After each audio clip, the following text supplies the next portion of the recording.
Welcome back, folks. Round two. Round two. New location, new species. New state, 150 miles later, 3.5 hours. 15-mile-an-hour winds. Yeah, easy 15 miles. 2 hour setup at least. Yeah. First of all, Ethan got to my house, and I think you saw the part where we unloaded the truck. We loaded the truck.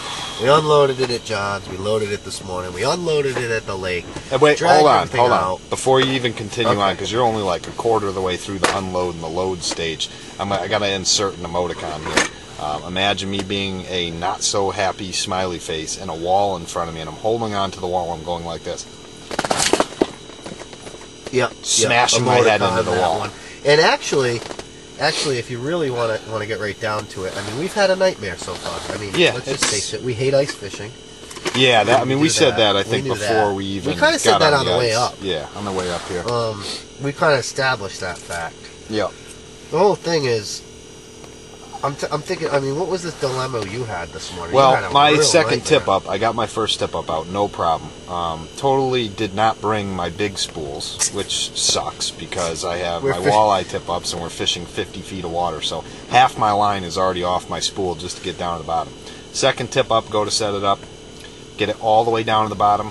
Oh, weird, what do you know? Because of the wind, all my line got all wrapped up in itself sitting on the ice, onto the button. How does that happen? And there was a knot, a big, like, knotty knot with all sorts of loops in it.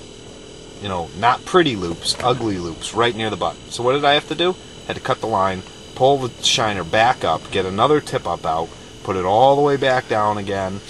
I get it set up and go to get to my next tip-up. Flag pops. What do you know? No fish, but, hour later, we're all set up, sitting in the shanty jigging.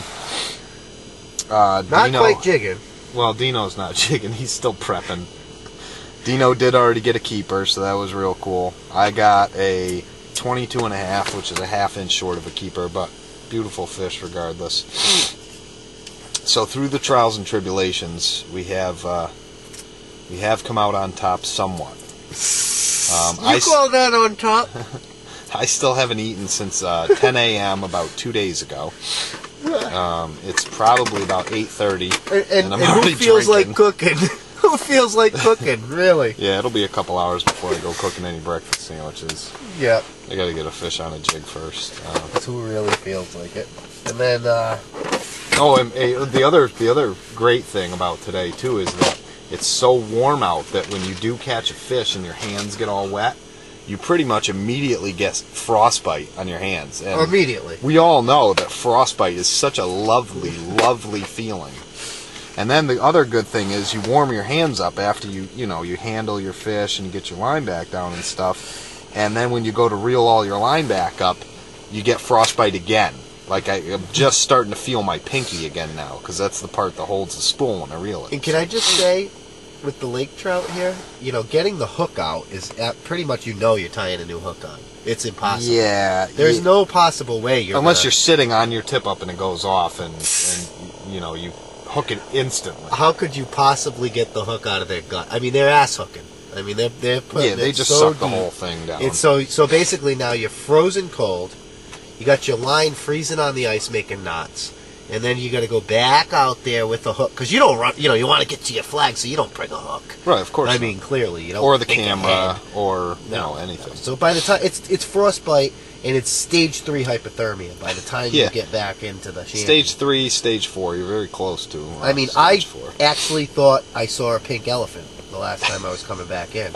I was starting to hallucinate. Yeah, I was that cold. A little delirious. Yeah, I was hallucinating. And that's the kind of thing you're supposed to warn people about, so that if you do get to that stage, that's like almost stage 5. Oh, that's where you need to go to the hospital. You need to warn someone, yeah. So so if I see anything funny next time, I'll let you know. Please do, please keep an eye on me. Of course, smart. I mean, I lugged it, my jacket, my negative something jacket, all the way out here. I haven't put it on yet. No, go neither have I. figure. Just because I hate layers. I mean, that was another thing. The layers. You don't like being the kid up from the Christmas Story? No, I hate. Oh, guys, come on, Ralphie.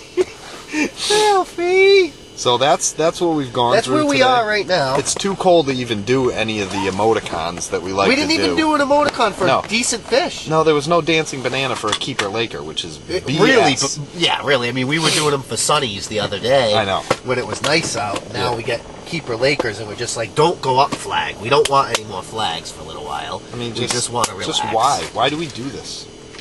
This is abuse. It is. Self-abuse. It is self-abuse. What do they call that? We're the money here so far, Yeah. but that could go bad. I mean, you know, that The whole could go bad shanty in could instant. fall through the ice and we could lose the laker. Like the laker could fall through the foot of ice. Heck, that'd be bad. That'd be real bad. But that's the kind of stuff you got to watch out for when you're ice fishing, because you never freaking know. The heater could like explode in our face and we could get shrapnel like in our cheeks, and you know, I'll forever have like a piece of heater grate sticking out of my cheek for the rest of my life.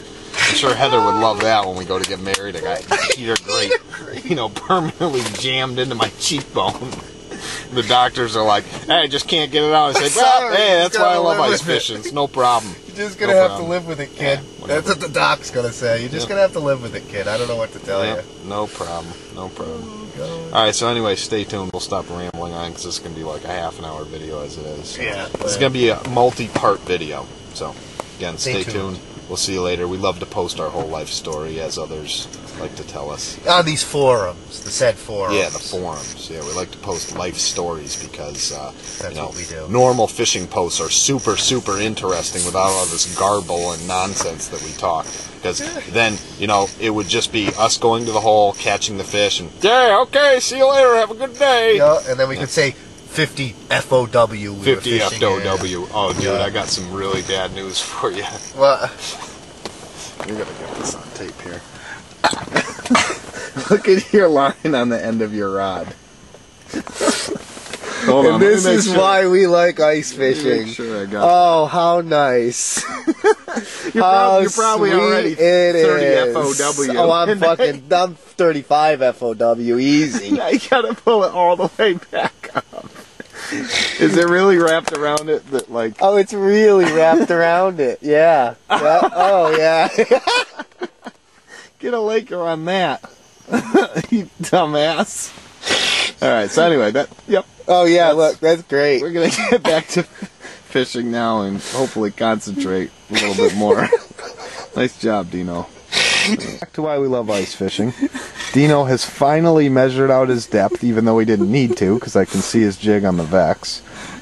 After unwrapping his tip, the line from around his tip, this is now the mess that he is faced with. He still hasn't even had one shake of the jig rod. Oh, you got it out. I got it out. That's amazing. Oh, God. Absolutely amazing. Thank God.